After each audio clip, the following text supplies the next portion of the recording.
Merry Christmas, Mason and Micah. Tonight I have a very, very special present for you guys. I'm going to read you a story. I love you very much. Now sit down and listen to this story. How the Grinch Stole Christmas. Every Who down in Whoville liked Christmas a lot, but the Grinch, who lived just north of Whoville, did not. The Grinch hated Christmas, the whole Christmas season. Now please don't ask why. No one quite knows the reason. It could be his head wasn't screwed on just right. It could be perhaps that his shoes were too tight. But I think that the most likely reason of all may have been that his heart was 2 sizes too small. But whatever the reason, his heart or his shoes, he stood there on Christmas Eve, hating the Whos, staring down from his cave with a sour, grinchy frown at the warm lighted windows below in their town. For he knew every Who down in Whoville beneath was busy now hanging a mistletoe wreath. And they're hanging their stockings, he snarled with a sneer. Tomorrow is Christmas, it's practically here. Then he growled with his Grinch fingers, nervously drumming, I must find some way to stop Christmas from coming. For tomorrow, he knew, all the Who girls and boys would wake bright and early, they'd rush for their toys, and then, oh the noise, noise, noise, noise. That's one thing he hated, the noise, noise, noise, noise. Then the Whos young and old would sit down to a feast, and they'd feast, and they'd feast, and they'd feast, feast, feast, feast. They would feast on Who pudding and rare Who roast beast, which was something the Grinch couldn't stand in the least. And then they'd do something he liked least of all. Every Who down in Whoville, the tall and the small, would stand close together with Christmas bells ringing. They'd stand hand in hand, and the Whos would start singing. They'd sing and they'd sing, and they'd sing, sing, sing, sing. And the more the Grinch thought of this Who Christmas sing, the more the Grinch thought, I must stop this whole thing. Why, for 53 years I've put up with it now. I must stop this Christmas from coming. But how? Then he got an idea, an awful idea. The Grinch got a wonderful, awful idea. I know just what to do, the Grinch laughed in his throat. Then he made a quick Santa Claus hat and a coat, and he chuckled and clucked, what a great Grinchy trick. With this coat and this hat, I'll look just like Saint Nick. All I need is a reindeer, the Grinch looked around, but since reindeer are scarce, there was none to be found. Did that stop the old Grinch? No, the Grinch simply said, if I can't find a reindeer, I'll make one instead. So he called his dog Max, and he took some red thread, and he tied a big horn on the top of his head. And then he loaded some bags and some old empty sacks on a ramshackle sleigh, and he hitched up old Max. Then the Grinch said, giddy up, and the sleigh started down towards the homes where the Whos lay a snooze in their town. All their windows were dark, quiet snow filled the air, all the Whos were all dreaming sweet dreams without care.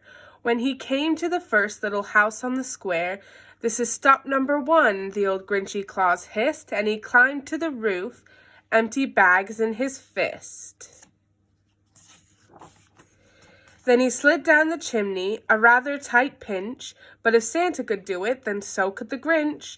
He got stuck only once, for a moment or two, then he stuck his head out of the fireplace flue, where the little Who stockings all hung in a row. These stockings, he grinned, are the first things to go. Then he slithered and slunk, with a smile most unpleasant, around the whole room, and he took every present. Pop guns and bicycles, roller skates, drums, checkerboards, tricycles, popcorn, then plums. He stuffed them in bags, then the Grinch very nimbly stuffed all of the bags, one by one, up the chimney. Then he slunk to the icebox, and he took the Who's feast. He took the Who pudding, and he took the roast beast. He cleaned out that icebox as quick as a flash. Why, the Grinch even took their last can of Who hash. Then he stuffed all the food up the chimney with glee. "And now," said the Grinch, "I will stuff up this tree." And the Grinch grabbed the tree and he started to shove when he heard a small sound like the coo of a dove. He turned around fast and he saw a small little Cindy Lou who was not more than 2. The Grinch had been caught by this tiny daughter who'd got out of bed for a cold cup of water.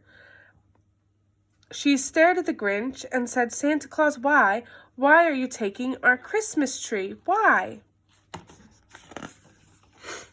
But you know that old Grinch was so smart and so slick, he thought up a lie and he thought it up quick. "Why, my sweet little tot," the fake Santa Claus lied, "there's a light on this tree that won't light on one side. So I'm taking it home to my workshop, my dear. I'll fix it up there and I'll bring it back here." And his fib fooled the child and he patted her head. He got her a drink and he sent her to bed. And when Cindy Lou Who went to bed with her cup, he went to the chimney and stuffed the tree up. Then the last thing he took was the log for their fire. Then he went up the chimney himself, the old liar. On their walls he left nothing but hooks and some wire. And the one speck of food that he left in the house was a crumb that was too small for even a mouse. Then he did the same thing with the other Who houses, leaving crumbs much too small for the other Who mouses. It was 1:15, all the Who's still abed, all the Who's still a snooze, when he packed up his sled, packed it up with their presents, the ribbons, the wrappings, and tags and the tinsel, the trimmings, the trappings.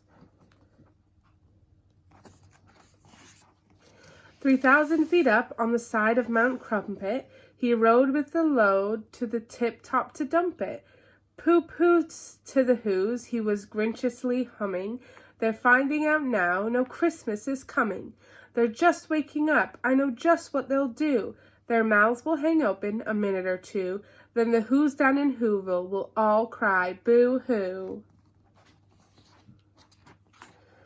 "That's a noise," grinned the Grinch, "that I simply must hear." So he paused, and the Grinch put his hand to his ear, and he did hear a sound rising over the snow. It started in low, and it started to grow. But the sound wasn't sad. Why, this sounded merry. It couldn't be so, but it was merry, very. He stared down at Whoville, the Grinch popped his eyes, then he shook. What he saw was a shocking surprise. Every Who down in Whoville, the tall and the small, was singing without any presents at all. He hadn't stopped Christmas from coming, it came. Somehow or other, it came just the same. And the Grinch, with his Grinch feet ice cold in the snow, stood puzzling and puzzling. How could it be so?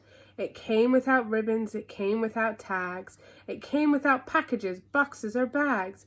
And then he puzzled hours till his puzzler was sore. Then the Grinch thought of something he hadn't before. Maybe Christmas, he thought, doesn't come from a store. Maybe Christmas, perhaps, means a little bit more.